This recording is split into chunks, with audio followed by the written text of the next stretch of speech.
Hello viewers, welcome to my channel. I am Rashmi, your maths teacher. तो इस video में हम सॉल्व कर रहे हैं NCERT exemplar book exercise 7.4 question number 2। तो ये देखना थोड़ा सा ट्रिकी क्वेश्चन है ये।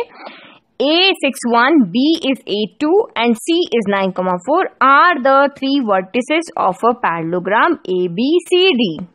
ओके, तो ये हमने यहाँ पे फिगर ड्रॉ कर लिया कि ABCD, क्योंकि आपको पैरेललोग्राम ABCD दिया है, हमने ABCD ड्रॉ कर लिया। 3 कोऑर्डिनेट्स, ये 3 वर्टेक्स आपको यहाँ पे गिवन है।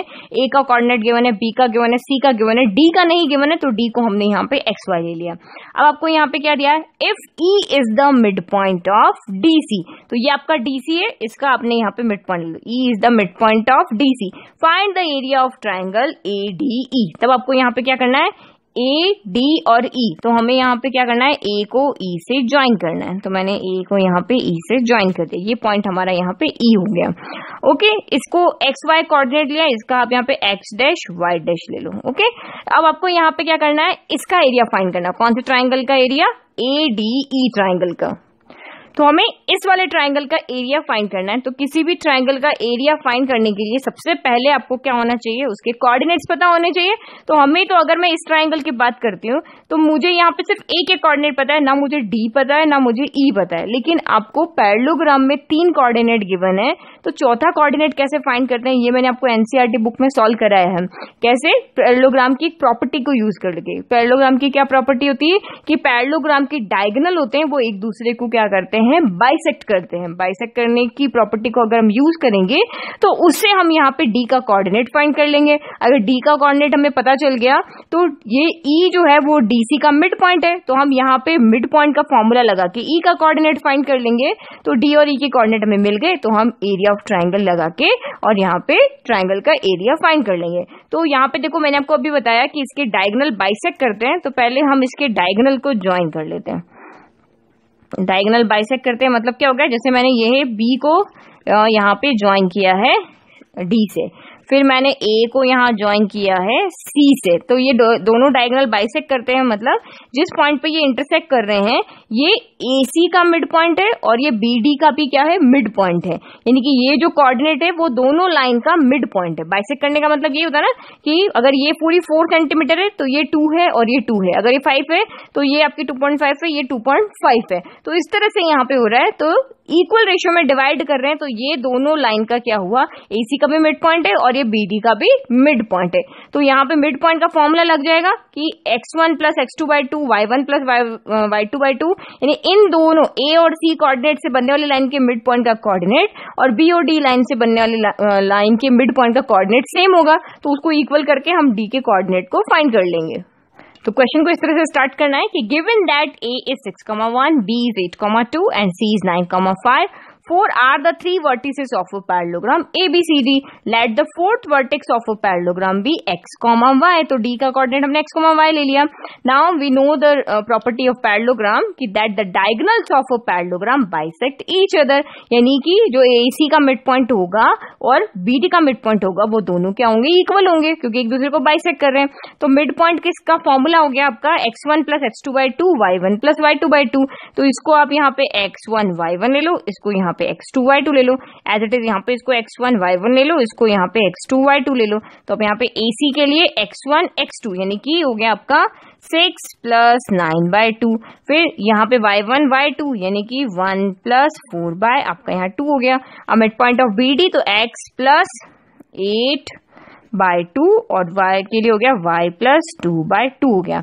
अब इसको सॉल्व कर लो, 6 प्लस 9 यानी कि 15/2 और 1 प्लस 4 यानी कि आपका ये हो गया यहाँ पे 5/2 हो गया, equal to x plus 8/2 and y plus 2/2 हो गया। नाउ x का कोऑर्डिनेट x के इक्वल होगा, y का कोऑर्डिनेट y के इक्वल होगा।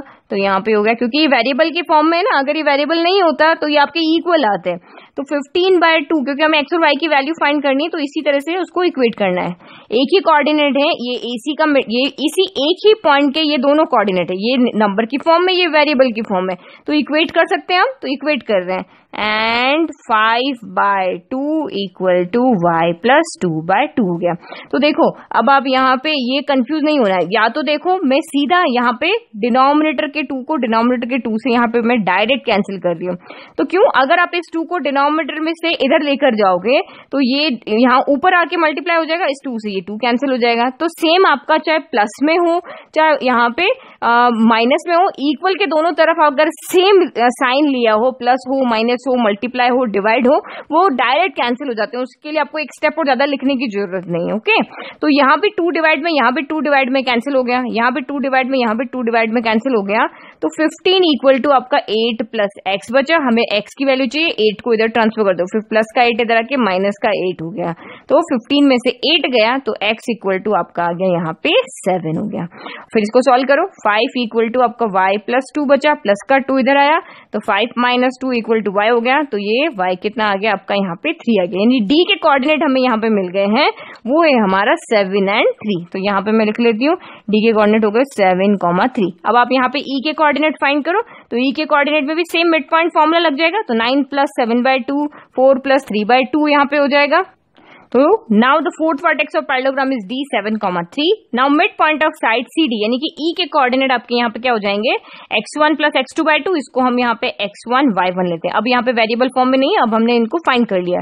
तो 9 प्लस 7/2, 4 प्लस 3/2, तो ये आपका यहाँ पे हो गया 9 प्लस 7/2, 4 प्लस 3/2 हो गया। तो ना उसको सॉल्व कर लो, 9 प्लस 7 16/2, 4 प्लस 3 आपका 7/2 हो गया।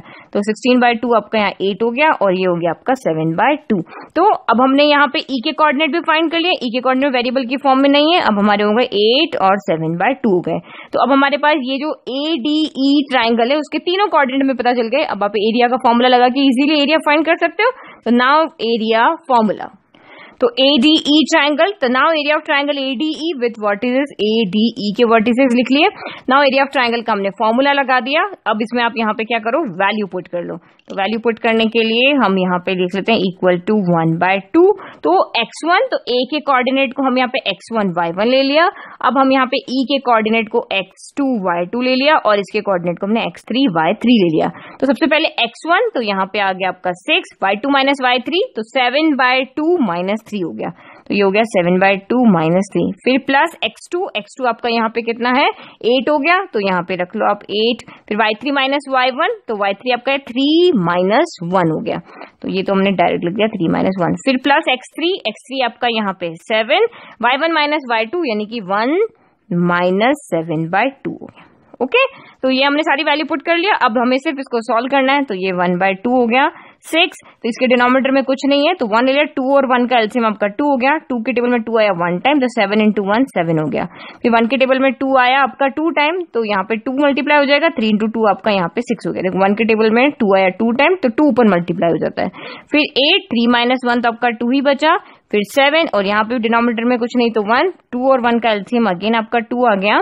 तो 1 के टेबल में 2 आता है 2 टाइम, तो ऊपर 2 मल्टीप्लाई हुआ, 2 इंटू 1 2 हो गया, 2 माइनस 7 हो गया। Okay, now again 1/2, 6 into 7 minus 6, तो 7 माइनस 6 आपका यहाँ पे हो गया 1/2 हो गया। फिर नेक्स्ट आपका 8 इंटू 2, ये हो गया आपका 16। फिर प्लस 7 आपका as it is, 2 minus 7, plus minus minus होता है, 7 में से 2 गया तो आपका 5 बचा और साइन आएगा नेगेटिव क्योंकि 7 बड़ा है, तो ये 5/2 हो गया। ओके, फिर आपका ये हो गया यहाँ पे 1/2, तो ये हो गया आपका 6/2 plus 16 plus minus minus 7 into 5 35/2 हो गया।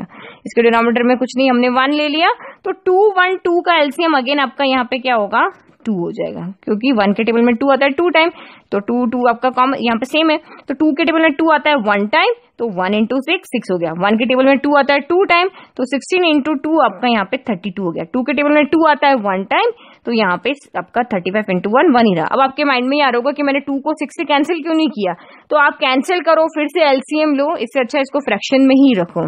नहीं तो आप एक तरीका और कर सकते थे, 6/2 को 3 कर दो, 35/2 को भी आप डिवाइड करके लिख लो या डेसिमल में आ जाएगा, वैसे भी आप इसको सॉल्व कर सकते हो।